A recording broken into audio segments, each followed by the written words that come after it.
Barb, thanks for joining us this morning. Thank you for having me, Brian. New president of the Kansas Beef Council, congratulations. Thank you. Beef Council supports Kansas beef producers. How?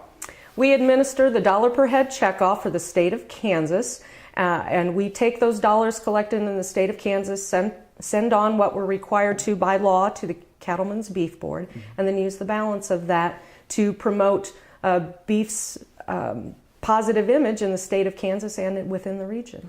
Healthy image being a big part of what you guys try to really Absolutely. promote. Audrey over at the office gets out and talks to other dietitians and physicians. How important is her role in portraying beef in a healthy diet?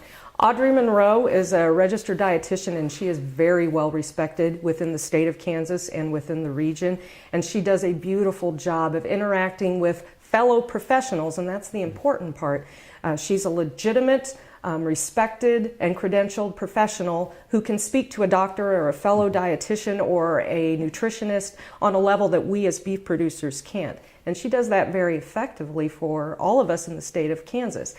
And then gets, by default, gets to spread the positive message of beef farther when those doctors, when those nutritionists turn around and communicate that information to their patients and clients. Well, looking at beef and keeping it on, I guess, middle-income families' plates is going to be difficult as beef prices continue to rise.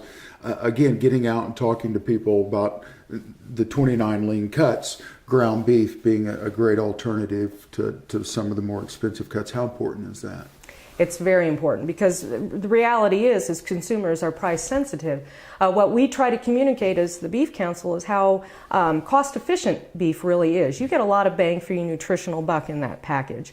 Also, it's part of our responsibility to make sure that folks know that we are using scientifically proven, safe, and accepted tools in order to produce beef more efficiently, and we need those tools if we're going to feed our world. Well, I think the long-term effect of not only the drought and some of the other issues that are affecting the beef industry in general are going to play out, and I think everything will kind of come back into play here in the next several months. Quickly, do you think that would kind of what you see? Absolutely. It might be more like a couple of years, but we want to make sure we still have those consumers in our corner when we come out. Perfect. We're going to take a quick break if that's all right. When we come back, we're going to finish up with Barb Downey out at the Downey Ranch, the new president of the Kansas Beef Council. We'll see you in just a minute. This segment brought to you by Oldie Seed Farms, carrying soil-specific seed. Find them on the web at oldieseed.com. That's OHLDE seed.com. Farmers Insurance, your best protection against the unexpected. Call Agent Dan Key at 785-408-5459.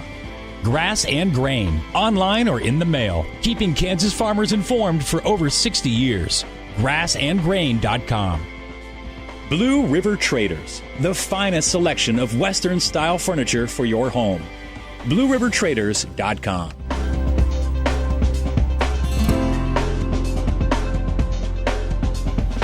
Barb, thanks for staying with us this morning. Corn prices, soybean prices, drought, no water. It's tough to be a cattle farmer, cattle rancher nowadays, not only in the state of Kansas, but through the Midwest, Texas and Oklahoma. How do you guys manage that? Well, we ever optimistic. We hope we're coming out of it. There are some signs that things are maybe getting a little better, although there are certainly cattle producers all across the center part of the U.S. and out west that are still in dire straits. But we just try to stay the course and make sure we're in a position to expand that herd when our environment lets us. You look at the drought. I mean, we're into this for almost 3 years now. Not only pond water, drinking water for your cattle, but water for crops is a big issue. Managing feed costs, managing pastures, that's all got to play a role, I would imagine.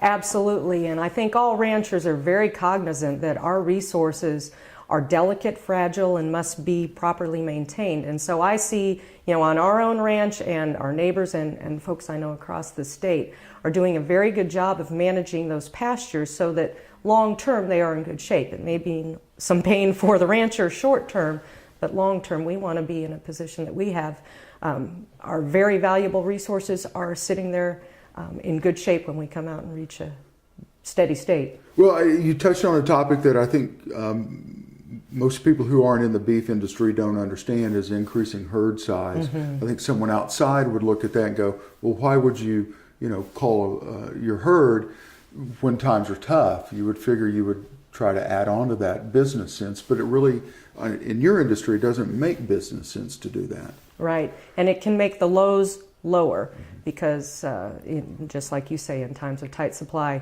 we're even tighter. Because of the drought. But, ranchers are aware of these cycles, and a lot of them, we're looking 5 years down the road at this point. Dodging the FDA and everybody else, being a rancher nowadays is tough. You've got to keep your head up and look long term down the road. How do you guys prepare for things like that? I mean, you look at the FDA and EPA and things like that.